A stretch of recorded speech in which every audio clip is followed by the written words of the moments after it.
Hello दोस्तों, मैं हूं आपका दोस्त एडवोकेट शिवेंद्र प्रताप सिंह। आज हम बात करेंगे कि अगर आप जुए के आदी हैं, अगर आपको जुआ खेलने की लत लग गई है, बाजी लगाने की, सट्टा लगाने की, इस तरह से अगर आपको किसी भी प्रकार की लत है तो इसे भूल जाना ही बेहतर होगा, क्योंकि इसमें किसी का भी जीवन कैरियर बनता नहीं, सिर्फ और सिर्फ बिगड़ता चला जाता है। तो आपको बता दें कि अगर आप जुआ खेलते हैं, सट्टा लगाते हैं, बाजी लगाते हैं, भाई सट्टा लगाने वाले को सट्टेबाज, बाजी लगाने वाले को बाजीगर, जुआ खेलने वाले को जुआरी कहते हैं, और ये जुआ खिलवाने वाले को जो है खाईवाल कहा जाता है। दूसरी बात यह है कि जुआ खेलने पर कितना और कितनी सजा होती है, कितना जुर्माना होता है, क्या क्या दिक्कतों का सामना करना पड़ सकता है। तो आपको बता दें, अगर आपने जुआ खेला या जुआ खिलवाने की बात करी या खिलवा रहे हैं, तो पब्लिक गैम्बलिंग एक्ट 1867 के तहत धारा 3, 4, 4A, धारा 13 जुआ एक्ट के तहत आपको जेल हो सकती है। देखिए, अगर आपने ये अपराध पहली बार किया है तो इसके तहत आपको सिर्फ 500 रुपये का जुर्माना या फिर 6 महीने की सजा, या सजा प्लस जुर्माना, या केवल जुर्माने से दंडित किया जा सकता है। अगर आपने यही अपराध दोबारा से किया, सेम यही अपराध, तो आपको 1000 रुपये का जुर्माना प्लस 1 वर्ष की सजा हो सकती है। मिनिमम 1 महीने की जरूर सजा होगी। तीसरी बार अगर आप यही अपराध करते हैं तो 2000 रुपये का जुर्माना, कम से कम 6 महीने की सजा, या फिर 1 वर्ष की सजा से आपको दंडित किया जा सकता है। तो आपको बता दें, अगर आप जुआ खेलते समय पकड़े जाते हैं तो वारंट की जरूरत नहीं है, पुलिस बिना वारंट को भी आपको गिरफ्तार कर सकती है। अब सवाल यह है कि गिरफ्तारी तो हो गई, आपकी जमानत कैसे हो?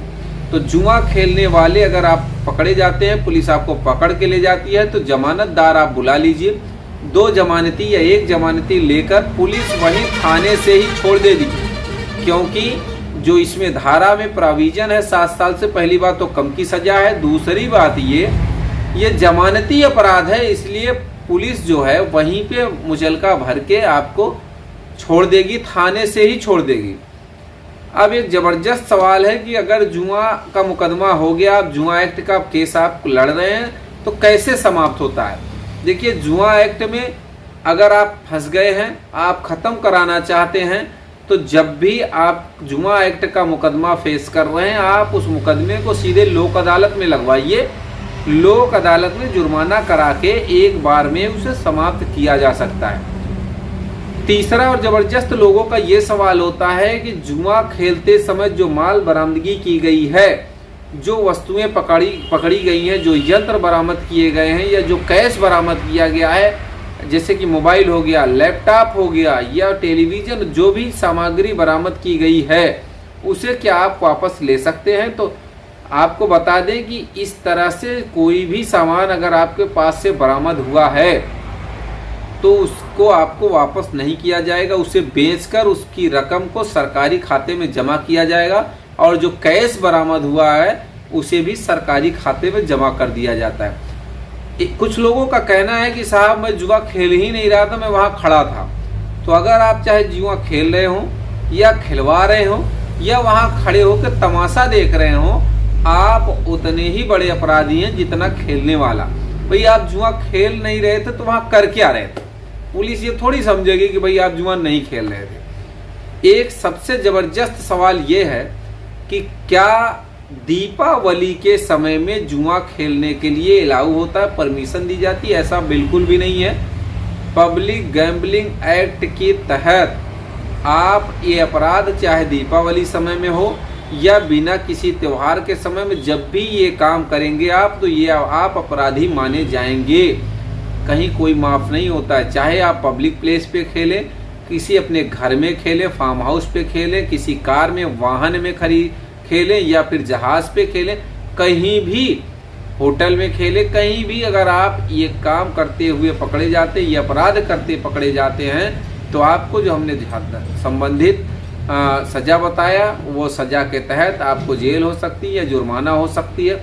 देखिए, जब मुकदमा फाइल होता है, इसमें 13 गैम्बलिंग एक्ट के तहत, धारा 13 जुआ एक्ट के तहत जब भी जुआ एक्ट का मुकदमा चलता है तो इसमें जब आप जमानत पर थाने से ही छूट जाते हैं, कोर्ट में जब तारीखें कब चलती हैं, या तो चार्जशीट फाइल होती है या इस्तगासा रिपोर्ट। इसमें चार्जशीट नहीं फाइल होती, एक इस्तगासा रिपोर्ट फाइल होती है।